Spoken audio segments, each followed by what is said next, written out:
They tend not to do it physically, not to the degree men do, so they use other channels.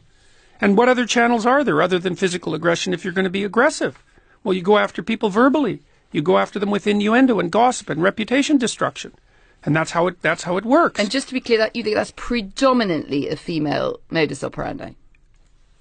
It isn't that I think that. Well, it's that the clinical literature indicates that.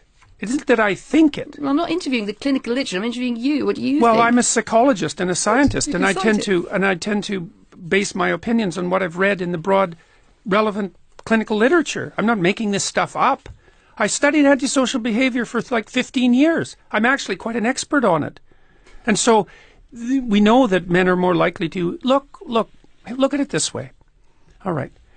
Women are much more likely to try to commit suicide. And men are much more likely to kill themselves. And the reason for that is that men use lethal force and women don't.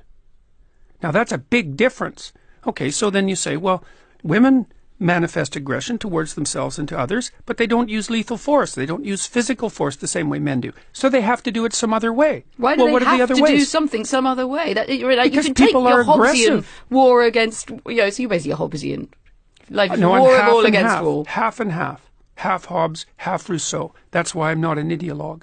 Because I don't think that people are good or evil. I think they're both. I don't think that culture is security or tyranny. I think it's both. And I don't think that nature is benevolence or catastrophe. I think it's both. And that's why I'm not an ideologue. And I mean... And where do you stand on the Me Too campaign? Good thing? I think that it risks damaging the presumption of innocence. I mean, there's plenty. Is there more to it than that? Oh, sure. Women face the arbitrary admixture of sexual advance and workplace performance all the time. It's a very complicated thing to sort out. We don't know how to sort it out exactly because, NBC, for example, the American TV station, has made it policy that you're not to hug your co-workers, which, may be true. Although I don't think it's the sort of thing that a corporation might be deciding for people. But we don't know exactly what the rules are for governing male and female behavior in the workplace because we've only been working together for about 35 years. We don't know. After 35 years, wouldn't it be possible to figure something out? Not when you're talking about a transformation in behavior that's that profound.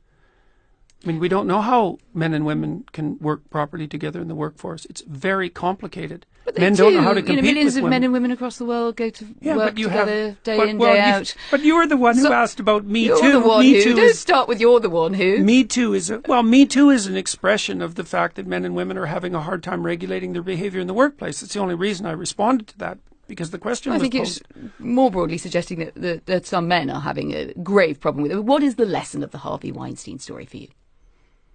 Someone should have said something about Harvey Weinstein much sooner.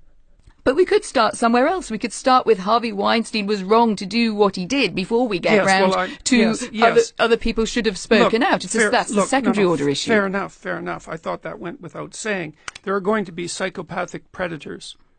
They're going to exist. And what has to happen is that people have to stop them because they won't stop themselves. And so I thought that was sort of implicit in the statement. Obviously, he shouldn't have done what he did. But you don't think that the culture in which he was operating, that there was particularly in his world, Hollywood?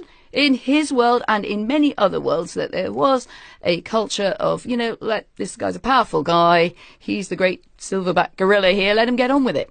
Oh, I think that culture was everywhere in Hollywood, which is why I think Not it's just actually in Hollywood? quite... Well, Hollywood particularly. I mean, the casting couch idea has been around for a very long period of time. And I think that the Hollywood types who are all upset about this should look to their own devices with regards to the role they've played in fostering the culture that managed that. So it sounds like Hollywood itself, or the women, or who? No, the entire culture. We were talking about culture. Yes.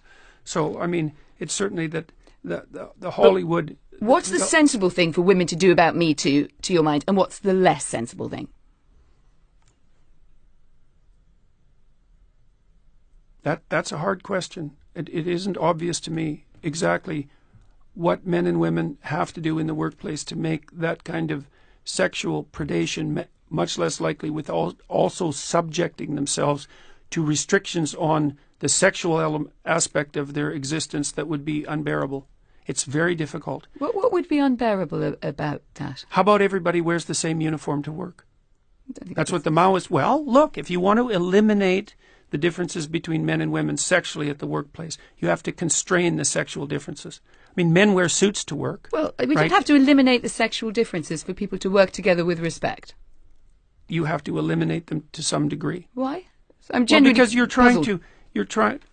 the question here is, to what degree should sexually related behavior be impermissible at the workplace? Well, it depends on how you define it. Should you be able to dress attractively? And if you can dress attractively, what do you mean by attractively exactly? Like precisely. I got into trouble. I mean, I hope I dressed nicely today. You look very well dressed to me, right? You're a man, I'm a woman. We're both nicely dressed. Now we're getting on with the interview. What's the problem or perspective? Well, the problem is the boundaries of what constitutes nicely dressed.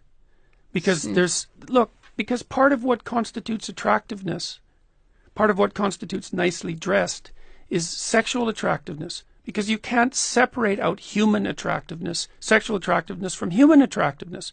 And so then the question is exactly where are the boundaries? And that's what the discussion is about. Where are the boundaries? The dinner parties, which are described in a foreword to your book, where friends enjoy debates and disagreements, do you think in the broader conversation we've lost that spirit or in danger of losing that spirit? Oh, I think we're always in danger of losing that spirit, right? Because lack of freedom is much more probable than freedom. We have to be very careful to maintain that because it's always under threat. But I do feel that it's under threat now. I think that people are very careful about what they say in ways that aren't good. Could you please discuss free will and Sam Harris's and others' ideas of its non-existence?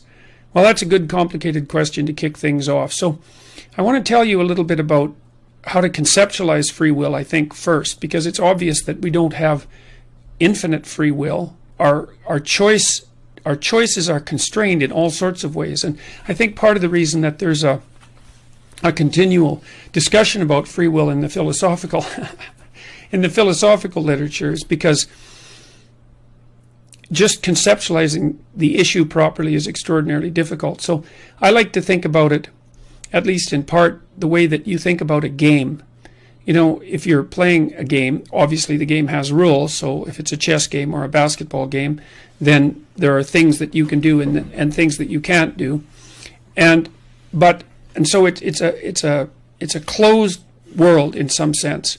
But the fact that there are things you can't do when you play a game also seem to open up a universe of possibilities for things that you can do.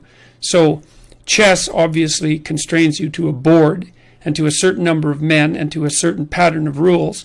But the strange thing is that when you put in those rules, because rules sound like limits, they sound always like things you can't do. But when you set up a constrained world like that and you lay out a system of rules, what you do is open up a near infinity of possibilities. Same with music. You know, music has rules, obviously. And if you follow the rules, then you can make an infinite variety of music. And so there's a very interesting dynamic that's hard to understand between constraint and possibility. And there's a deep idea that's associated with that I read in some Jewish commentary on the biblical stories that I read a long time ago, talking about the relationship between God and man. And the idea was that God, imagine a being with the classical attributes of God, omniscience, omnipotence, and omnipresence, all-seeing, all-knowing, and all-powerful. What does a being like that lack? And obviously the answer is nothing, right? Because by definition, those three traits provide for absence of limitation. But then that's exactly what's lacking, is limitation. And there's some strange connection between limitation and I was saying, say, limitation that's rule governed, as I mentioned before, and the opening up of possibility.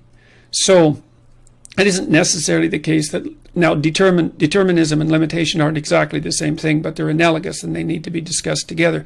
Okay, so that's the first thing, is that whatever our free choice is, it isn't limited.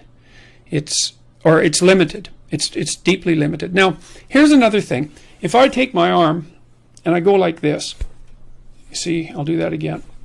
Now, you see there's a movement like that, and then my hand stopped just before my other hand.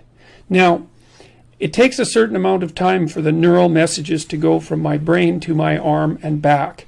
And the time it takes my hand to go like this and stop is actually shorter than the time it takes a message to get to my brain and back. So what that means is that when I plan this movement, which is called a ballistic movement, it's called a ballistic movement because it's like a bullet.